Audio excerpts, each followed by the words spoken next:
ਵਾਹਿਗੁਰੂ ਜੀ ਕਾ ਖਾਲਸਾ ਵਾਹਿਗੁਰੂ ਜੀ ਕੀ ਫਤਿਹ। ਪਰਮ ਸਨਮਾਨ ਸਤਿਕਾਰਯੋਗ ਸਤਿਗੁਰੂ ਦੀ ਸਾਜੀ ਨਵਾਜੀ ਗੁਰੂ ਰੂਪ ਗੁਰੂ ਖਾਲਸਾ ਸਾਧ ਸੰਗਤ ਜੀ, ਵਡਭਾਗੇ ਹਾਂ ਸਤਿਗੁਰਾਂ ਦੇ ਪਾਵਨ ਹਜ਼ੂਰ ਸਜ ਰਹੇ ਸੁੰਦਰ ਦੀਵਾਨ ਦੀਆਂ ਹਾਜ਼ਰੀਆਂ ਭਰਦੇ ਹੋਏ ਸਤਿਗੁਰੂ ਸੱਚੇ ਪਾਤਸ਼ਾਹ ਜੀ ਦੀ ਪਵਿੱਤਰ ਪਾਵਨ ਅੰਮ੍ਰਿਤ ਗੁਰਬਾਣੀ ਦਾ ਆਨੰਦ ਮਾਣ ਰਹੇ ਹਾਂ, ਜਿਸ ਵਿੱਚ ਪਰਸੋਂ ਦੇ ਰੋਜ਼ ਤੋਂ ਆਰੰਭਤ ਹੋਏ ਸ੍ਰੀ ਅਖੰਡ ਪਾਠ ਸਾਹਿਬ ਜੀ ਦੀ ਪਵਿੱਤਰ ਪਾਵਨ ਅੰਮ੍ਰਿਤ ਗੁਰਬਾਣੀ ਦੇ ਭੋਗ ਪਏ। ਉਪਰੰਤ ਗੁਰਬਾਣੀ ਸ਼ਬਦ ਕੀਰਤਨ ਦੀ ਹਾਜ਼ਰੀ ਭਰ ਕੇ ਗੁਰੂ ਕਾ ਜਸ ਪੜ੍ਹ ਸੁਣ ਕੇ ਲਾਹੇ ਪ੍ਰਾਪਤ ਕੀਤੇ ਹਨ ਅਤੇ ਬੱਚਿਆਂ ਵੱਲੋਂ ਜੋ ਗੁਰੂ ਨਾਨਕ ਪ੍ਰਕਾਸ਼ ਗ੍ਰੰਥ ਵਿੱਚੋਂ ਧੰਨ ਗੁਰੂ ਨਾਨਕ ਦੇਵ ਸਾਹਿਬ ਸੱਚੇ ਪਾਤਸ਼ਾਹ ਜੀ ਦੇ ਪਵਿੱਤਰ ਪਾਵਨ ਇਤਿਹਾਸ ਦੀ ਕਥਾ ਚੱਲ ਰਹੀ ਹੈ, ਉਸ ਪ੍ਰਸੰਗ ਨੂੰ ਅੱਗੇ ਸਰਵਣ ਕਰਕੇ ਸਤਿਗੁਰੂ ਗੁਰੂ ਨਾਨਕ ਦੇਵ ਸਾਹਿਬ ਸੱਚੇ ਪਾਤਸ਼ਾਹ ਜੀ ਦੀਆਂ ਰਹਿਮਤਾਂ ਦੇ ਪਾਤਰ ਬਣਨ ਦਾ ਯਤਨ ਕੀਤਾ ਹੈ। ਸੋ ਆਓ ਕੁਝ ਸਮੇਂ ਵਾਸਤੇ ਜਿੱਥੇ ਗੁਰੂ ਗ੍ਰੰਥ ਸਾਹਿਬ ਜੀ ਦੀ ਪਵਿੱਤਰ ਗੁਰਬਾਣੀ ਦੀ ਚੱਲਦੀ ਹੋਈ ਲੜੀਵਾਰ ਕਥਾ ਅੰਮ੍ਰਿਤ ਰੂਪ ਉਪਦੇਸ਼ ਨਾਲ ਜੁੜਾਂਗੇ। ਉੱਥੇ ਨਾਲ ਜਿਵੇਂ ਸਾਰੀਆਂ ਸੰਗਤਾਂ ਨੂੰ ਪਤਾ ਹੀ ਹੈ ਕਿ ਇਹ ਅੱਜ ਵਾਲਾ ਸਾਰਾ ਸਮਾਗਮ, ਇਸ ਵੀਕਐਂਡ ਦਾ ਸਾਰਾ ਪ੍ਰੋਗਰਾਮ ਦੀਨ ਦੁਨੀਆ ਦੇ ਮਾਲਕ ਸਤਿਗੁਰੂ ਧੰਨ ਗੁਰੂ ਹਰਿ ਰਾਏ ਸਾਹਿਬ ਸੱਚੇ ਪਾਤਸ਼ਾਹ ਜੀ ਦਾ ਪ੍ਰਕਾਸ਼ ਗੁਰਪੁਰਬ ਦਿਹਾੜਾ ਮਨਾਉਂਦਿਆਂ ਹੋਇਆਂ ਅਤੇ ਸਾਕਾ ਨਨਕਾਣਾ ਸਾਹਿਬ ਜੀ ਦੇ ਵਿੱਚ ਹੋਏ ਸਮੂਹ ਸ਼ਹੀਦ ਸਿੰਘ ਸਿੰਘਣੀਆਂ ਦਾ ਸ਼ਹੀਦੀ ਦਿਹਾੜਾ ਅਤੇ ਸਾਕਾ ਗੁਰਦੁਆਰਾ ਸ੍ਰੀ ਗੰਗਸਰ ਸਾਹਿਬ ਜੈਤੋ ਦੇ ਮੋਰਚੇ ਦੇ ਹੋਏ ਉਹਨਾਂ ਮਹਾਨ ਸ਼ਹੀਦਾਂ ਦੇ ਸ਼ਹੀਦੀ ਦਿਹਾੜੇ ਮਨਾਉਂਦਿਆਂ ਹੋਇਆਂ ਪਰਸੋਂ ਦੇ ਰੋਜ਼ ਤੋਂ ਜੋ ਗੁਰੂ ਕੀ ਬਾਣੀ ਦੇ ਅਖੰਡ ਪਾਠ ਸਾਹਿਬ ਆਰੰਭ ਹੋਏ ਸਨ, ਭੋਗ ਪਏ ਨੇ, ਸਾਰੀਆਂ ਸੰਗਤਾਂ ਨੇ ਸੰਗਤੀ ਰੂਪ ਵਿੱਚ ਰਲ ਮਿਲ ਕੇ ਇਹ ਤਿੰਨੋਂ ਦਿਨਾਂ ਦੀਆਂ ਸੇਵਾਵਾਂ ਨਿਭਾਈਆਂ। ਸਤਿਗੁਰੂ ਸੱਚੇ ਪਾਤਸ਼ਾਹ ਜੀ ਮਹਾਰਾਜ ਸਭ ਦੀ ਸੇਵਾ ਤਨ ਮਨ ਕਰਕੇ ਜੋ ਕੀਤੀ ਗਈ ਸਾਰੀ ਸੇਵਾ ਭੇਟਾ ਪ੍ਰਵਾਨ ਕਰਨ। ਗੁਰੂ ਪਿਆਰੀ ਸਾਧ ਸੰਗਤ ਜੀ, ਇਹਨਾਂ ਇਤਿਹਾਸਕ ਦਿਹਾੜਿਆਂ, ਸ਼ਹੀਦੀ ਦਿਹਾੜਿਆਂ, ਗੁਰਪੁਰਬ ਦਿਹਾੜਿਆਂ ਦੇ ਸਮਰਪਿਤ ਕੁਝ ਬੋਲ, ਕੁਝ ਵਿਆਖਿਆ, ਕੁਝ ਵਿਚਾਰ ਆਪ ਜੀ ਦੇ ਸਨਮੁਖ ਜ਼ਰੂਰ ਸਾਂਝੀ ਕਰਨ ਦਾ ਯਤਨ ਕਰਾਂਗਾ। ਧੰਨ ਗੁਰੂ ਹਰਿ ਰਾਏ ਸਾਹਿਬ ਸੱਚੇ ਪਾਤਸ਼ਾਹ ਮਹਾਰਾਜ ਜੀ ਦੇ ਪਵਿੱਤਰ ਅਦੁੱਤੀ ਜੀਵਨ ਦੀ ਗੱਲ ਜੇ ਪੜ੍ਹ ਸੁਣਨ ਦਾ ਯਤਨ ਕਰਾਂਗੇ ਤਾਂ 1687 ਬਿਕਰਮੀ ਸੰਮਤ ਨੂੰ ਮਾਘ ਸੁਦੀ 14 ਨੂੰ ਸਤਿਗੁਰੂ ਧੰਨ ਗੁਰੂ ਹਰਿ ਰਾਏ ਸਾਹਿਬ ਸੱਚੇ ਪਾਤਸ਼ਾਹ ਜੀ ਨੇ ਸਾਹਿਬ ਗੁਰੂ ਹਰਗੋਬਿੰਦ ਸਾਹਿਬ ਜੀ ਦੇ ਸਾਹਿਬਜ਼ਾਦੇ ਬਾਬਾ ਗੁਰਦਿੱਤਾ ਜੀ ਦੇ ਗ੍ਰਹਿ ਵਿਖੇ ਮਾਤਾ ਨਿਹਾਲ ਕੌਰ ਜੀ ਜਾਂ ਦੂਸਰਾ ਨਾਮ ਮਾਤਾ ਨੱਤੀ ਜੀ ਵੀ ਆਉਂਦਾ ਹੈ, ਉਹਨਾਂ ਦੇ ਗ੍ਰਹਿ ਵਿਖੇ ਸਤਿਗੁਰੂ ਸੱਚੇ ਪਾਤਸ਼ਾਹ ਜੀ ਨੇ ਪਾਵਨ ਪਵਿੱਤਰ ਸਥਾਨ ਸ੍ਰੀ ਕੀਰਤਪੁਰ ਸਾਹਿਬ ਜੀ ਦੀ ਧਰਤੀ ਤੇ ਪ੍ਰਕਾਸ਼ ਧਾਰਨ ਕੀਤਾ ਹੈ। ਸਤਿਗੁਰੂ ਗੁਰੂ ਹਰਗੋਬਿੰਦ ਸਾਹਿਬ ਸੱਚੇ ਪਾਤਸ਼ਾਹ ਜੀ ਨੇ ਵੀ ਜੋ ਜ਼ੁਲਮ ਦੇ ਖਿਲਾਫ ਮਹਾਨ 4 ਜੰਗਾਂ ਲੜੀਆਂ, ਕਰਤਾਰਪੁਰ ਵਾਲੀ ਜੰਗ ਦੇ ਲੜਨ ਤੋਂ ਬਾਅਦ ਇਸ ਯੁੱਧ ਨੂੰ ਜਿੱਤ ਕਰਕੇ ਸਤਿਗੁਰੂ ਸੱਚੇ ਪਾਤਸ਼ਾਹ ਜੀ ਨੇ ਕੀਰਤਪੁਰ ਸਾਹਿਬ ਜਾ ਕੇ ਆਪਣਾ ਨਿਵਾਸ ਕੀਤਾ ਹੈ। ਸਾਹਿਬਜ਼ਾਦਾ ਪੋਤਰੇ ਦੇ ਰੂਪ ਵਿੱਚ ਜੋ ਸ੍ਰੀ ਗੁਰੂ ਹਰਿ ਰਾਏ ਸਾਹਿਬ ਜੀ ਸਨ, ਸਤਿਗੁਰੂ ਦਾਦਾ ਸਤਿਗੁਰੂ ਸ੍ਰੀ ਗੁਰੂ ਹਰਗੋਬਿੰਦ ਸਾਹਿਬ ਜੀ ਦੀ ਆਗਿਆ ਪਾਲਣ ਕਰਦੇ ਨੇ, ਹੁਕਮ ਵਿੱਚ ਰਹਿੰਦੇ ਨੇ, ਰਜਾ ਵਿੱਚ ਰਹਿੰਦੇ ਨੇ, ਗੁਰਮਤਿ ਦੇ ਧਾਰਨੀ ਹੋ ਕੇ ਚੱਲਣ ਦਾ ਯਤਨ ਕਰਦੇ ਹਨ। ਸੋ ਉਸ ਭਾਵਨਾ ਅਨੁਸਾਰ ਇੱਕ ਵਾਰ ਬਾਗਾਂ ਦੀ ਸੈਰ ਕਰਦੇ ਹਾਂ, ਚੋਲਾ ਵੱਜ ਕੇ ਸੋ ਟਾਹਣੀ ਨਾਲੋਂ ਫੁੱਲ ਟੁੱਟ ਜਾਂਦਾ ਹੈ ਤੇ ਸਤਿਗੁਰੂ ਗੁਰੂ ਹਰਗੋਬਿੰਦ ਸਾਹਿਬ ਸੱਚੇ ਪਾਤਸ਼ਾਹ ਜੀ ਨੇ ਇਸ ਗੱਲ ਤੋਂ ਤਾੜਨਾ ਵੀ ਦਿੱਤੀ ਅਤੇ ਸਿੱਖਿਆ ਵੀ ਸਮਝਾਈ ਜੋ ਸਾਡੇ ਤੁਹਾਡੇ ਸਾਰਿਆਂ ਵਾਸਤੇ ਜ਼ਰੂਰੀ ਹੈ। ਪਹਿਲੀ ਸਿੱਖਿਆ ਸੀ ਕਿ ਜੇ ਇਹ ਫੁੱਲ ਟਾਹਣੀ ਨਾਲ ਲੱਗਾ ਹੈ, ਇਹਦੀ ਖੁਸ਼ਬੂ, ਇਹਦਾ ਖੇੜਾ, ਇਹਦਾ ਜਲ ਜਲਾਓ ਬੜਾ ਪ੍ਰਕਾਸ਼ ਦਿੰਦਾ ਹੈ, ਸੁਗੰਧੀਆਂ ਵੰਡਦਾ ਹੈ। ਜੇਕਰ ਇਹ ਆਪਣੇ ਟਹਿਣੀ ਮੁੱਢ ਨਾਲੋਂ ਟੁੱਟ ਜਾਏ ਤੇ ਇਹ ਦੁਨੀਆ ਦੇ ਲੰਘਣ ਵਾਲੇ ਪੈਰਾਂ ਥੱਲੇ ਲਤਾੜਿਆ ਜਾਂਦਾ ਹੈ। ਗੁਰੂ ਪਿਆਰੀ ਸਾਧ ਸੰਗਤ ਜੀ, ਇਸੇ ਤਰ੍ਹਾਂ ਇਹਦੇ ਤੋਂ ਉਪਦੇਸ਼ ਸੀ ਕਿ ਜਿਹੜਾ ਗੁਰਸਿੱਖ ਗੁਰੂ ਦੀ ਪਵਿੱਤਰ ਬਾਣੀ ਨਾਲ, ਗੁਰੂ ਦੇ ਉਪਦੇਸ਼ ਨਾਲ ਭਾਵ ਆਪਣੇ ਮੁੱਢ ਨਾਲ ਜੁੜਿਆ ਰਹੇਗਾ, ਉਹਦਾ ਜੀਵਨ ਸਦਾ ਹੀ ਭਾਉ ਭਗਤੀ ਦੀਆਂ ਖੁਸ਼ਬੂਆਂ ਵੰਡੇਗਾ। ਜਿਹੜਾ ਆਪਣੇ ਗੁਰੂ ਦੇ ਸਿਧਾਂਤ ਨਾਲੋਂ, ਗੁਰੂ ਦੀ ਸਿੱਖਿਆ ਨਾਲੋਂ, ਗੁਰੂ ਦੇ ਉਪਦੇਸ਼ ਨਾਲੋਂ ਟੁੱਟ ਗਿਆ, ਉਹ ਦੁਨੀਆ ਦੇ ਪੈਰਾਂ ਥੱਲੇ ਲਤਾੜਿਆ ਜਾਵੇਗਾ, ਉਹ ਬੇਕਦਰਾ ਹੋ ਕੇ ਦੁਨੀਆ ਦਾ ਜੀਵਨ ਬਤੀਤ ਕਰਕੇ ਇੱਥੋਂ ਜਾਏਗਾ। ਇਸੇ ਤਰ੍ਹਾਂ ਲਾਲ ਜੀ ਸੋ ਪੋਤਰੇ ਸਤਿਗੁਰੂ ਗੁਰੂ ਹਰਿ ਰਾਏ ਸਾਹਿਬ ਜੀ ਨੂੰ ਵੀ ਉਪਦੇਸ਼ ਸੀ ਕਿ ਜੇ ਵੱਡਾ ਚੋਲਾ ਪਾਉਣਾ ਹੈ ਤੇ ਸੰਭਾਲ ਕੇ ਚੱਲਣ ਦੀ ਜਾਚ ਹੋਣੀ ਚਾਹੀਦੀ ਹੈ। ਇਹਦਾ ਇਸ਼ਾਰਾ ਇਹ ਨਹੀਂ ਸੀ ਕਿ ਚੋਲਾ ਵੱਡਾ ਹੈ, ਭਾਵੇਂ ਕਿ ਉਸ ਦਿਨ ਤੋਂ ਬਾਅਦ ਗੁਰੂ ਹਰਿ ਰਾਏ ਸਾਹਿਬ ਜੀ ਜਦੋਂ ਵੀ ਆਪਣਾ ਸਰੀਰਕ ਜਾਮਾ ਕਦਮ ਵੀ ਪੁੱਟਿਆ ਤਾਂ ਗੁਰੂ ਦਾਦਾ ਸਤਿਗੁਰੂ ਜੀ ਦੇ ਹੁਕਮ ਅਨੁਸਾਰ ਆਪਣੇ ਚੋਲੇ ਨੂੰ ਸੰਕੋਚ ਕੇ ਤੁਰੇ। ਪਰ ਇਸ਼ਾਰਾ ਇਸ ਵੱਲੇ ਸੀ ਵੀ ਅੱਗੇ ਆਉਣ ਵਾਲੇ ਸਮੇਂ ਤੇ ਬਹੁਤ ਉੱਚੀ ਪਦਵੀ, ਉੱਚਾ ਮੁਰਾਤਬਾ, ਮਹਾਨ ਗੱਦੀ ਦੇ ਮਾਲਕ ਬਣਨਾ। ਇਹੋ ਜਿਹੇ ਉੱਚੇ ਮੁਰਾਤਬੇ ਤੇ ਬਹਿ ਕਰਕੇ ਇਹਨੂੰ ਸੰਭਾਲ ਕੇ ਚੱਲਣਾ ਆਉਣਾ ਚਾਹੀਦਾ ਹੈ। ਇਹਦੇ ਉੱਤੇ ਬੈਠ ਕਰਕੇ ਕਿਸੇ ਵੀ ਦੁਨੀਆ ਦੇ ਉੱਚੇ ਮੁਰਾਤਬੇ, ਕਿਸੇ ਅਹੁਦੇ ਤੇ ਬਹਿ ਕਰਕੇ ਮਨ ਹੁਦਰੀਆਂ ਨਹੀਂ ਕਰਨੀਆਂ ਚਾਹੀਦੀਆਂ। ਜਿਹੜੀਆਂ ਅਯੋਗ ਘਟਨਾਵਾਂ ਹਨ ਉਹਨਾਂ ਤੋਂ ਬਚ ਕੇ ਰਹਿਣਾ ਚਾਹੀਦਾ। ਅਯੋਗਤਾ ਨਹੀਂ ਕਰਨੀ ਚਾਹੀਦੀ। ਸਦਾ ਗੁਰੂ ਦੇ ਆਸ਼ੇ ਅਨੁਸਾਰ ਯੋਗਤਾ ਵਿੱਚ ਰਹਿ ਕੇ ਹੀ ਜੀਵਨ ਬਤੀਤ ਕਰਨਾ ਚਾਹੀਦਾ।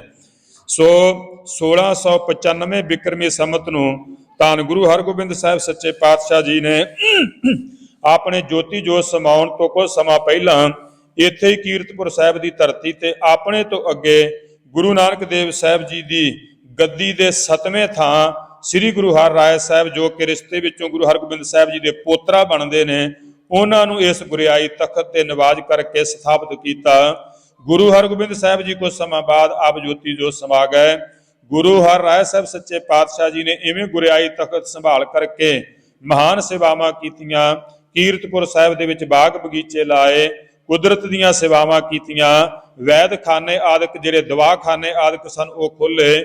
ਗੁਰੂ ਹਰਿਰਾਏ ਸਾਹਿਬ ਜੀ ਦੇ ਦਵਾਖਾਨੇ ਵਿੱਚ ਗੁਰੂ ਕੀ ਸਾਧ ਸੰਗਤ ਜੀ ਉਸ ਵੇਲੇ ਦਿੱਲੀ ਦੇ ਸਰਕਾਰੀ ਦਰਬਾਰੇ ਵਾਲੇ ਦਵਾਖਾਨਿਆਂ ਵਿੱਚੋਂ ਵੀ ਜਿਹੜੀਆਂ ਦਵਾਈਆਂ ਔਸ਼ਧੀਆਂ ਨਹੀਂ ਸੀ ਮਿਲੀਆਂ, ਉਹ ਗੁਰੂ ਹਰਿਰਾਏ ਸਾਹਿਬ ਜੀ ਦੇ ਦਵਾਖਾਨੇ ਵਿੱਚੋਂ ਮਿਲੀਆਂ ਸਨ। ਇਹਨਾਂ ਚੀਜ਼ਾਂ ਤੋਂ ਇਹ ਉਦਾਹਰਣ ਮਿਲਦੀ ਹੈ। ਅੱਜ ਬੇਸ਼ੱਕ ਦੁਨੀਆ ਦੇ ਲੈਵਲ ਦੇ ਉੱਤੇ ਇੱਕ ਸੰਸਥਾ ਜਿਹਨੂੰ ਅਸੀਂ ਰੈੱਡ ਕਰਾਸ ਆਦਿਕ ਦੇ ਨਾਮ ਨਾਲ ਯਾਦ ਕਰਦੇ ਹਾਂ, ਪਰ ਭਾਵਨਾ ਨਾਲ ਵੇਖਣ ਦਾ ਯਤਨ ਕਰੀਏ ਤੇ ਇਹ ਸੰਸਥਾ ਨੂੰ, ਇਹਦਾ ਮੁੱਢ, ਇਹਦੀ ਸਥਾਪਨਾ ਧੰਨ ਗੁਰੂ ਹਰਿਰਾਏ ਸਾਹਿਬ ਸੱਚੇ ਪਾਤਸ਼ਾਹ ਜੀ ਨੇ ਕੀਰਤਪੁਰ ਸਾਹਿਬ ਦੀ ਧਰਤੀ ਤੇ ਕੀਤੀ ਹੈ। ਬੜੀ ਵਿਸ਼ੇਸ਼ਤਾ ਸੀ। ਵਿਸ਼ੇਸ਼ਤਾ ਕਰਕੇ ਇਹਨਾਂ ਦਵਾਖਾਨਿਆਂ ਵਿੱਚੋਂ ਕਿਸੇ ਵੀ ਪ੍ਰਕਾਰ ਦੇ ਰੋਗੀ ਦਾ ਰੋਗ ਦੂਰ ਕਰਨ ਵਾਸਤੇ, ਦੁਖੀਏ ਦਾ ਦੁੱਖ ਦੂਰ ਕਰਨ ਵਾਸਤੇ, ਜੇ ਕੋਈ ਤਨ ਦਾ ਰੋਗੀ ਆਉਂਦਾ ਤੇ ਗੁਰੂ ਹਰਿਰਾਏ ਸਾਹਿਬ ਦੇ ਦਵਾਖਾਨਿਆਂ ਵਿੱਚੋਂ ਉਹਦੀਆਂ ਔਸ਼ਧੀਆਂ ਦਵਾਈਆਂ ਦੇ ਕੇ ਇਲਾਜ ਹੁੰਦਾ ਹੈ। ਜੇ ਕੋਈ ਸਾਡੇ ਵਰਗਾ ਮਨ ਦਾ ਰੋਗੀ ਆਉਂਦਾ ਹੈ ਤੇ ਸਤਿਗੁਰੂ ਸੱਚੇ ਪਾਤਸ਼ਾਹ ਜੀ ਮਹਾਰਾਜ ਪ੍ਰਮਾਤਮਾ ਦੇ ਨਾਮ ਦੀ ਭਾਵ ਭਗਤੀ ਦਾ ਉਪਦੇਸ਼ ਦੇ ਕੇ ਉਹਦੇ ਮਨ ਦੇ ਔਗਣਾਂ ਦੇ ਰੋਗਾਂ ਦਾ ਇਲਾਜ ਵੀ ਕਰਦੇ ਨੇ। ਸੋ ਸਤਿਗੁਰੂ ਗੁਰੂ ਹਰਿਰਾਏ ਸਾਹਿਬ ਸੱਚੇ ਪਾਤਸ਼ਾਹ ਜੀ ਨੇ ਲਗਭਗ 22 ਸਾਲ ਕੁਝ ਮਹੀਨੇ ਗੁਰਿਆਈ ਤਖਤ ਤੇ ਰਹਿ ਕਰਕੇ ਸੇਵਾਵਾਂ ਨਿਭਾਈਆਂ ਨੇ। ਉਹਦੇ ਵਿੱਚ 2200 ਘੋੜ ਸਵਾਰ ਫੌਜ ਆਪਣੇ ਨਾਲ ਰੱਖੀ, ਪਰ ਜੰਗ ਯੁੱਧ ਨਹੀਂ ਕੀਤੇ। ਬਾਣੀ ਨਹੀਂ ਉਚਾਰੀ, ਪਰ ਬਾਣੀ ਪ੍ਰਤੀ ਉਪਦੇਸ਼ ਦੇ ਕਰਕੇ ਪ੍ਰਚਾਰ ਪ੍ਰਸਾਰ ਬਹੁਤ ਵੱਡਾ ਕੀਤਾ। ਜੋ ਬਾਣੀ ਦੇ ਪ੍ਰਤੀ ਸ਼ਰਧਾ, ਭਾਵਨਾ, ਨਿਸ਼ਠਾ ਗੁਰੂ ਹਰਿਰਾਏ ਸਾਹਿਬ ਜੀ ਨੇ ਦਿਖਾਈ, ਸੱਚੀ ਜਾਣਿਓ ਗੁਰੂ ਕੀ ਸਾਧ ਸੰਗਤ, ਕੋਈ ਵੀ ਨਹੀਂ ਕਰ ਸਕਦਾ ਹੈ। ਸਾਡੇ ਤੁਹਾਡੇ ਵਾਸਤੇ ਬੜਾ ਸੁੰਦਰ ਉਪਦੇਸ਼ ਹੈ। ਜਦੋਂ ਸਮਾਂ ਆਉਂਦਾ ਹੈ ਤੇ ਦਿੱਲੀ ਦੇ ਬਾਦਸ਼ਾਹ ਨੇ ਗੁਰੂ ਹਰਿਰਾਏ ਸਾਹਿਬ ਨੂੰ ਆਪਣੇ ਦਰਬਾਰ ਵਿੱਚ ਸੱਦਿਆ, ਮਹਾਰਾਜ ਸਾਨੂੰ ਦਰਸ਼ਨ ਦਿਓ। ਸਤਿਗੁਰੂ ਜੀ ਦਾ ਪ੍ਰਣ ਸੀ ਕਿ ਨਰੰਗੇ ਨੂੰ ਦਰਸ਼ਨ ਨਹੀਂ ਦੇਣੇ, ਬਾਦਸ਼ਾਹ ਨੂੰ ਦਰਸ਼ਨ ਨਹੀਂ ਦੇਣੇ। ਫਿਰ ਆਪਣੇ ਵੱਡੇ ਸਾਹਿਬਜ਼ਾਦੇ ਬਾਬਾ ਰਾਮ ਰਾਏ ਨੂੰ ਭੇਜਿਆ ਹੈ। ਵੇਖਣ ਵਾਲੀ ਗੱਲ ਇਹ ਹੋਵੇਗੀ ਕਿ ਰਾਮ ਰਾਏ ਸਾਹਿਬ ਜੀ ਦਾ ਨਾਂ ਲੈ ਕੇ ਜਦੋਂ ਇਤਿਹਾਸ ਦੇ ਕੁਝ ਪੰਨੇ ਪੜ੍ਹਦੇ ਹਾਂ, ਅਧੂਰੀ ਭਾਵਨਾ ਹੈ ਤੇ ਬਹੁਤ ਰੂਪ ਦੇ ਵਿੱਚ ਸਾਡੇ ਅੰਦਰ ਨਫ਼ਰਤ ਪੈਦਾ ਹੋ ਜਾਂਦੀ ਹੈ। ਬਾਬਾ ਰਾਮ ਰਾਏ ਇਹੋ ਜਿਹਾ, ਬਾਬਾ ਰਾਮ ਰਾਏ ਇਹੋ ਜਿਹਾ। ਪਰ ਇਸ ਪਦ ਤੱਕ ਇਹ ਗੱਲ ਵੇਖਣ ਦੀ ਲੋੜ ਹੈ ਵੀ ਜਿੱਥੇ ਦੁਨੀਆ ਦੇ ਰਾਜ ਦਰਬਾਰ ਵਾਲਿਆਂ ਨੇ ਗੁਰੂ ਸਾਹਿਬਾਂ ਨੂੰ ਆਪਣੇ ਦਰਬਾਰ ਵਿੱਚ ਸੱਦਿਆ ਵੀ ਤੁਹਾਡੇ ਨਾਲ ਕੁਝ ਗੱਲਬਾਤ ਕਰਨੀ ਹੈ, ਕੁਝ ਵਿਚਾਰ ਗੋਸ਼ਟੀ ਕਰਨੀ ਹੈ, ਤੇ ਆਪਣੇ ਥਾਂ ਆਪਣੇ ਵੱਡੇ ਸਾਹਿਬਜ਼ਾਦਾ ਜੀ ਨੂੰ ਭੇਜ ਰਹੇ ਨੇ, ਕੋਈ ਛੋਟੀ ਗੱਲ ਨਹੀਂ ਹੈ। ਭਾਵ ਕਿ ਉਹ ਪੂਰਨ ਗੁਰਮਰਜ਼ਾਦਾ ਦਾ ਜਾਣੀਕਾਰ ਸੀ, ਬਾਣੀ ਦਾ ਗਿਆਨਵਾਨ ਸੀ, ਸਭ ਪਤਾ ਸੀ ਉਹਨੂੰ, ਤਾਂ ਹੀ ਉਸ ਕਰਕੇ ਬਾਬਾ ਰਾਮ ਰਾਏ ਜੀ ਨੂੰ ਭੇਜਿਆ। ਫਿਰ ਬਾਣੀ ਦੇ ਨਾਮ ਅਭਿਆਸ ਰਾਹੀਂ ਉਹ ਕਰਾਮਾਤੀ ਸੀ, ਸ਼ਕਤੀਆਂ ਵਾਲਾ ਸੀ, ਰਿਧੀਆਂ ਸਿੱਧੀਆਂ ਉਹਦੇ ਪੈਰਾਂ ਦੀਆਂ ਦਾਸੀਆਂ ਸਨ। ਇਸ ਰੂਪ ਦੇ ਵਿੱਚ ਦਿੱਲੀ ਆਪਾਂ ਅੱਜ ਵੀ ਜਾਈਏ, ਮਜਨੂ ਟਿੱਲੇ ਥਾਣੀ ਪੰਜਾਬ ਵਾਲੇ ਪਾਸਿਓਂ ਦਿੱਲੀ ਵਿੱਚ ਐਂਟਰ ਹੋਈਦਾ, ਉੱਥੇ ਕਿਤੇ ਰੋਕਿਓ ਆਪਣੀ ਗੱਡੀ, ਮਜਨੂ ਟਿੱਲੇ ਸਾਹਿਬ ਵਾਲੇ ਸਥਾਨ ਗੁਰਦੁਆਰਾ ਸਾਹਿਬ ਤੇ ਨਤਮਸਤਕ ਹੋਈਏ। ਉੱਥੇ ਬਾਬਾ ਰਾਮ ਰਾਏ ਸਾਹਿਬ ਜੀ ਦਾ ਸਾਰਾ ਇਤਿਹਾਸ ਲਿਖਿਆ ਹੋਇਆ ਦਿੱਲੀ ਦੇ ਇਸ ਫੇਰੀ ਦਾ। ਇੱਥੇ ਉਸ ਵੇਲੇ ਦੇ ਬਾਦਸ਼ਾਹ ਨੇ ਕੁਝ ਤਰਕਾਂ ਕੁਤਰਕਾਂ ਕੀਤੀਆਂ, ਗਿਆਨ ਬੂਝ ਵਿੱਚ ਉਹਦੇ ਜਵਾਬ ਦਿੱਤੇ, ਕੁਝ ਸ਼ਕਤੀਆਂ ਵੇਖਣ ਦਾ ਯਤਨ ਕੀਤਾ ਤੇ ਛੋਟੀਆਂ ਮੋਟੀਆਂ 72 ਕਰਾਮਾਤਾਂ ਬਾਬਾ ਰਾਮ ਰਾਏ ਸਾਹਿਬ ਨੇ ਦਿਖਾਈਆਂ। ਜਿਵੇਂ ਇੱਕ ਖੂਹ ਦੇ ਉੱਤੇ ਚਾਦਰ ਦਾ ਕੱਪੜਾ ਪਾ ਕੇ ਬਹਿ ਜਾਣਾ ਤੇ ਈਰਖਾ ਵਾਲਿਆਂ ਨੇ ਇਹ ਗੱਲ ਕਹਿ ਕੇ ਵੀ ਇਸ ਖੂਹ ਦੇ ਪਏ ਚਾਦਰ ਦੇ ਕੱਪੜੇ ਉੱਤੇ ਰਾਮ ਰਾਏ ਜੀ ਨੂੰ ਬਿਠਾ ਕੇ ਉਹਨੂੰ ਕਹੋ ਸਾਨੂੰ ਉਪਦੇਸ਼ ਦੇਵੇ। ਭੁਲੇਖਾ ਪਾ ਕੇ ਜਦੋਂ ਉਹਦੇ ਤੇ ਬਿਠਾਇਆ ਤੇ ਖੂਹ ਦੇ ਉੱਪਰ ਪਈ ਹੋਈ ਚਾਦਰ ਦੇ ਉੱਤੇ ਚੌਂਕੜਾ ਲਾ ਕੇ ਬਾਬਾ ਰਾਮ ਰਾਏ ਸਾਹਿਬ ਜੀ ਨੇ ਉਪਦੇਸ਼ ਦਿੱਤਾ ਸੀ। ਇਸੇ ਤਰ੍ਹਾਂ ਕਿ ਜੇ ਕਿਤੇ ਬੱਕਰੇ ਆਦਿਕ ਦੀ ਗੱਲ ਹੋਈ, ਸਾਰਿਆਂ ਵਿੱਚ ਵੰਡਿਆ ਗਿਆ, ਸੋ ਸਾਰਿਆਂ ਨੇ ਖਾ ਲਿਆ। ਕਾਜ਼ੀਆਂ ਨੇ ਈਰਖਾਲੂ ਹੋ ਕਰਕੇ ਫੇਰ ਕੀਤਾ, ਨਹੀਂ ਜੀ ਇਹ ਬੱਕਰਾ ਤੇ ਸਾਨੂੰ ਸਹੀ ਸਲਾਮਤ ਚਾਹੀਦਾ, ਪਤਾ ਨਹੀਂ ਸਾਡੇ ਕਿਸੇ ਨਿਆਣੇ ਦੀ ਜਿੱਦ ਹੈ। ਉਸ ਵੇਲੇ 3 ਲੱਤਾਂ ਵਾਲਾ ਬੱਕਰਾ ਬਾਬੇ ਰਾਮ ਰਾਏ ਸਾਹਿਬ ਜੀ ਨੇ, ਜਿਹੜਾ ਵੱਡੇ ਤੋਂ ਬਾਅਦ ਇਹਨਾਂ ਦੇ ਬਾਕੀ ਸਭਾ ਵਾਲਿਆਂ ਨੇ ਖਾ ਲੈਣਾ ਕੀਤਾ ਸੀ, 3 ਟੰਗਾਂ ਵਾਲਾ ਬੱਕਰਾ ਤਿਆਰ ਕਰ ਦਿੱਤਾ। ਫੇਰ ਨਵਾਂ ਸਰਜੀਤ ਕਰ ਦਿੱਤਾ ਤੇ ਕਹਿਣ ਲੱਗੇ ਜੀ ਚੌਥੀ ਲੱਤ, ਤੇ ਚੌਥੀ ਲੱਤ ਵੱਲੇ ਮੁੜ ਕੇ ਇਸ਼ਾਰਾ ਕੀਤਾ, ਬਾਦਸ਼ਾਹ ਸਲਾਮਤ ਜਿਹੜੇ ਤੇਰੀ ਸਭਾ ਦੇ ਕਾਜੀ ਬੈਠੇ ਨੇ ਇਹਨਾਂ ਨੇ ਖਾਧੀ ਹੈ 1 ਲੱਤ, ਇਹਨਾਂ ਨੂੰ ਕਹਿ ਹੁਣ ਚੌਥੀ ਲੱਤ ਸਲਾਮਤ ਕਰੇ। ਭਾਵ ਕਿ ਇਹੋ ਜਿਹੀਆਂ 72 ਕਰਾਮਾਤਾਂ ਬਾਬਾ ਰਾਮ ਰਾਏ ਸਾਹਿਬ ਜੀ ਨੇ ਇੱਥੇ ਦਿਖਾਈਆਂ। ਪਰ ਆਖਰ ਨੂੰ ਇੱਕ ਗੱਲ ਤੋਂ ਟਪਲਾ ਖਾ ਗਿਆ, ਇੱਕ ਗੱਲ ਤੋਂ ਭੁਲੇਖਾ ਖਾ ਗਿਆ। ਬਾਣੀ ਦੇ ਵਿੱਚ ਜਿਹੜੇ ਬਚਨ ਆਉਂਦੇ ਨੇ, ਮਿੱਟੀ ਮੁਸਲਮਾਨ ਕੀ ਪੇੜਾ ਪਈ ਘੁਮਿਆਰ ਦੇ ਬਚਨਾਂ ਨੂੰ ਉੱਥੇ ਬਾਦਸ਼ਾਹ ਦੀ ਖੁਸ਼ਾਮਦੀ ਕਰਦਾ ਹੋਇਆ ਇਹ ਕਹਿ ਕੇ ਆਪਣਾ ਪਾਸ਼ਾ ਛਡਵਾ ਗਿਆ ਕਿ ਨਹੀਂ ਬਾਦਸ਼ਾਹ ਸਲਾਮਤ, ਬਾਣੀ ਦੀ ਪੰਕਤੀ ਅਸਲ ਵਿੱਚ ਹੈ ਮਿੱਟੀ ਬੇਈਮਾਨ ਕੀ ਪੇੜਾ ਪਈ ਘੁਮਿਆਰ। ਭਾਵ ਕਿ ਮੁਸਲਮਾਨ ਦੀ ਥਾਂ ਤੇ ਬੇਈਮਾਨ ਅੱਖਰ ਕਹਿ ਦਿੱਤਾ। ਇਸ ਗੱਲ ਦਾ ਦਿੱਲੀ ਦੀ ਸੰਗਤ ਵੱਲੋਂ ਦਿੱਤੇ ਹੋਏ ਸੁਨੇਹੇ ਅਨੁਸਾਰ ਜਿਸ ਵੇਲੇ ਗੁਰੂ ਹਰ ਰਾਏ ਸਾਹਿਬ ਜੀ ਨੂੰ ਪਤਾ ਲੱਗਦਾ ਹੈ ਤੇ ਇੰਨੇ ਬੀਰਸ ਵਿੱਚ ਆਏ, ਇੰਨੀ ਭਾਵਨਾ ਦਿਖਾਈ ਗੁਰਬਾਣੀ ਪ੍ਰਤੀ ਵੀ ਰਾਮ ਰਾਏ ਅੱਜ ਤੋਂ ਬਾਅਦ ਤੇਰਾ ਤੇ ਮੇਰਾ ਰਿਸ਼ਤਾ ਖਤਮ, ਤੂੰ ਮੇਰਾ ਕੁਝ ਨਹੀਂ ਲੱਗਦਾ, ਮੈਂ ਤੇਰਾ ਕੁਝ ਨਹੀਂ ਲੱਗਦਾ, ਅੱਜ ਤੋਂ ਬਾਅਦ ਮੇਰੇ ਮੱਥੇ ਨਾ ਲੱਗੀ। ਗੁਰੂ ਨਾਨਕ ਦੇਵ ਸਾਹਿਬ ਜੀ ਨੂੰ ਬਾਣੀ ਨੂੰ ਬਦਲਣ ਵਾਲਾ ਤੂੰ ਹੋਵੇਂ ਕੌਣ। ਇਥੋਂ ਤੱਕ ਕਿ ਦੇਸਾਂ ਪ੍ਰਦੇਸਾਂ ਦੀ ਵਸਦੀ ਸਿੱਖ ਸੰਗਤ ਨਾਨਕ ਨਾਮ ਲੈਵਾ ਸਿੱਖ ਸੰਗਤਾਂ ਵਾਸਤੇ ਮਹਾਰਾਜ ਨੇ ਹੁਕਮਨਾਮੇ ਵੀ ਭੇਜੇ ਵੀ ਅੱਜ ਤੋਂ ਬਾਅਦ ਕੋਈ ਵੀ ਨਾਨਕ ਨਾਮ ਲੈਵਾ ਸਿੱਖ ਸੰਗਤਾਂ ਸਾਡੇ ਇਸ ਸਾਹਿਬਜ਼ਾਦੇ ਰਾਮ ਰਾਏ ਨੂੰ ਗੁਰੂ ਘਰ ਦੀ ਕਾਰ ਭੇਟਾ ਵਿੱਚੋਂ ਇੱਕ ਪੈਨੀ ਤੱਕ ਵੀ, ਇੱਕ ਪੈਸਾ ਤੱਕ ਨਾ ਕੋਈ ਦੇਵੇ। ਇਵੇਂ ਦੁਰਕਾਰ ਦਿੱਤਾ ਸੀ ਆਪਣੇ ਘਰੋਂ, ਕਿਉਂਕਿ ਬਾਣੀ ਤੇ ਹੱਥ ਚੁੱਕਿਆ। ਉਸ ਵੇਲੇ ਜੇ ਸਿੱਖਾਂ ਨੇ ਮਹਾਰਾਜ ਦੇ ਚਰਨਾਂ ਵਿੱਚ ਅਰਦਾਸ ਕਰਕੇ ਪੁੱਛਿਆ, ਮਹਾਰਾਜ ਜੀ ਇੰਨਾ ਸਖਤ ਫੈਸਲਾ ਆਪ ਜੀ ਕੀ ਸਿਖਾਉਣਾ ਚਾਹੁੰਦੇ ਹੋ ਸਿੱਖ ਸੰਗਤ ਨੂੰ। ਤੇ ਸਤਿਗੁਰੂ ਸਾਹਿਬ ਜੀ ਦੀ ਇੱਕ ਹੋਰ ਘਟਨਾ ਵੀ ਆਉਂਦੀ ਹੈ ਕਿ ਸੰਗਤ ਸਤਨਾਮ ਦਾ ਜਾਪ, ਬਾਣੀ ਦੀਆਂ ਪੰਕਤੀਆਂ ਦਾ ਕੀਰਤਨ ਕਰਦਿਆਂ ਟੱਲੀਆਂ ਬਾਜੀਆਂ ਢੋਲਕੀਆਂ ਨਾਲ ਉੱਚੀ ਧਾਰਨਾ ਨਾਲ ਪੜ੍ਹਦੀਆਂ ਆਉਂਦੀਆਂ ਨੇ। ਕੀਰਤਪੁਰ ਸਾਹਿਬ ਦੇ ਆਪਣੇ ਪਲੰਘ ਉੱਤੇ ਬਿਰਾਜਿਆਂ ਹੋਇਆਂ ਅਬੜਾ ਦਬੜੀ ਨਾਲ ਉੱਠ ਕਰਕੇ, ਕਾਲੀ ਨਾਲ ਉੱਠ ਕੇ ਗੁਰੂ ਹਰਿਰਾਏ ਸਾਹਿਬ ਜੀ ਤੋਂ ਖੜੇ ਹੋਣ ਲੱਗੇ ਤੇ ਉਹਨਾਂ ਦਾ ਆਪਣਾ ਹੀ ਗੋਡਾ ਉਸ ਪਲੰਘ ਦੀ ਬਾਹੀ ਦੇ ਸੇਰੂ ਨਾਲ ਵੱਜਾ ਤੇ ਉਹਦੇ ਵਿੱਚੋਂ ਮਾਸ ਲੱਥ ਗਿਆ, ਜ਼ਖਮ ਹੋ ਗਿਆ, ਖੂਨ ਸਿਮਣ ਲੱਗ ਪਿਆ। ਸੰਗਤਾਂ ਨੇ ਪੁੱਛਿਆ, ਮਹਾਰਾਜ ਇਹ ਕਿਉਂ? ਤੇ ਕਹਿਣ ਲੱਗੇ ਸੰਗਤ ਬਾਣੀ ਦਾ ਕੀਰਤਨ ਕਰਦੀ ਆਉਂਦੀ ਹੈ, ਬਾਣੀ ਦਾ ਪਾਠ ਕਰਦੀ ਆਉਂਦੀ ਹੈ। ਸੰਗਤ ਬਾਣੀ ਪੜ੍ਹਦੀ ਕੀਰਤਨ ਕਰਦੀ ਆਉਂਦੀ ਹੋਵੇ ਤੇ ਅਸੀਂ ਲੰਮੇ ਪੈ ਰਹੀਏ, ਇਹ ਮਰਜ਼ਾਦਾ ਹੈ ਗੁਰੂ ਕੀ ਸਾਧ ਸੰਗਤ ਜੀ। ਭਾਵੇਂ ਗੁਰੂ ਗ੍ਰੰਥ ਸਾਹਿਬ ਜੀ ਦੀ ਹਜ਼ੂਰੀ ਸੰਗਤ ਵਿੱਚ ਵੀ ਬੈਠੇ ਆ, ਕੇਵਲ ਤਾਬਿਆ ਬੈਠੇ ਅਖੰਡ ਪਾਠ ਸਾਹਿਬ ਦੀ ਰੌਲ ਵਾਲੇ ਸਿੰਘ ਨੂੰ ਹੁਕਮ ਨਹੀਂ ਵੀ ਉੱਠੇ, ਉਹ ਬਹਿ ਸਕਦਾ ਹੈ, ਉਹ ਬੈਠਾ ਰਹਿ ਸਕਦਾ ਹੈ। ਪਰ ਜੇ ਇਹਦੇ ਤੋਂ ਬਾਅਦ ਕੋਈ ਵੀ ਸੰਗਤ ਉੱਚੀ ਆਵਾਜ਼ ਵਿੱਚ ਬਾਣੀ ਦੀਆਂ ਧਾਰਨਾਵਾਂ ਪੜ੍ਹ ਕੇ ਆਉਂਦੀ ਏ, ਭਾਵੇਂ ਅਸੀਂ ਸੰਗਤੀ ਰੂਪ ਵਿੱਚ ਦਰਬਾਰ ਵਿੱਚ ਵੀ ਬੈਠੇ ਹੋਈਏ, ਸਾਨੂੰ ਉੱਠ ਕੇ ਸਤਿਕਾਰ ਕਰਨਾ ਚਾਹੀਦਾ ਹੈ। ਇਹ ਗੁਰੂ ਹਰਿਰਾਏ ਸਾਹਿਬ ਸੱਚੇ ਪਾਤਸ਼ਾਹ ਜੀ ਨੇ ਮਹਾਨ ਸਿੱਖਿਆਵਾਂ ਦੇ ਕਰਕੇ ਸਾਨੂੰ ਸਮਝਾਇਆ।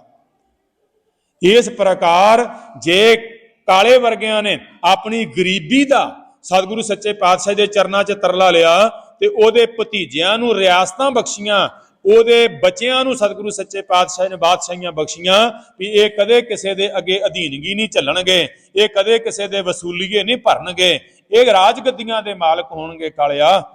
ਇਸ ਪ੍ਰਕਾਰ ਇਸ ਕਾਲੇ ਸੂਰਮੇ ਦੇ ਭਤੀਜੇ ਵੀ ਅਤੇ ਇਹਦੇ ਬੱਚੇ ਵੀ ਮੁੜ ਕੇ ਜਾ ਕਰਕੇ ਨਾਭੇ ਪਟਿਆਲੇ ਆਦਿਕ ਰਿਆਸਤਾਂ ਦੇ ਬਾਦਸ਼ਾਹ ਬਣੇ। ਭਾਵ ਕਿ ਇਹਨਾਂ ਗਰੀਬਾਂ ਨੂੰ ਇੱਕ ਛਿਨ ਵਿੱਚ ਮੇਰੇ ਮਾਲਕ ਸਤਿਗੁਰੂ ਹਰਿਰਾਏ ਸਾਹਿਬ ਜੀ ਨੇ ਰਾਜ ਗੱਦੀਆਂ ਦੇ ਮਾਲਕ ਬਣਾ ਦਿੱਤਾ, ਇਹੋ ਜਿਹੇ ਵਰਦਾਨ ਦੇ ਕੇ ਨਵਾਜਿਆ।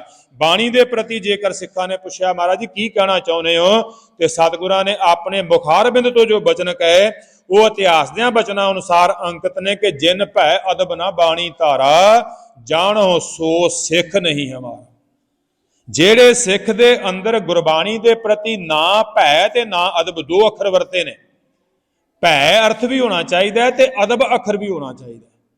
ਭਾਵ ਕਿ ਗੁਰਬਾਣੀ ਦੇ ਵਾਸਤੇ ਮਨ ਵਿੱਚ ਡਰ ਵੀ ਹੋਣਾ ਚਾਹੀਦਾ ਹੈ। ਭੈ ਹੋਣਾ ਚਾਹੀਦਾ ਤੇ ਅਦਬ ਦਾ ਅਰਥ ਆ ਭਾਵਨਾ, ਸਤਿਕਾਰ ਹੋਣਾ ਚਾਹੀਦਾ। ਇਹ ਦੋ ਚੀਜ਼ਾਂ ਕਹਿੰਦੇ ਜਿਹੜੇ ਗੁਰਸਿੱਖ ਦੇ ਜੀਵਨ ਵਿੱਚ, ਮਨ ਵਿੱਚ ਨਹੀਂ, ਉਹ ਗੁਰੂ ਹਰਿ ਰਾਏ ਸਾਹਿਬ ਜੀ ਕਹਿੰਦੇ ਮੇਰਾ ਸਿੱਖ ਹੀ ਨਹੀਂ ਹੋ ਸਕਦਾ।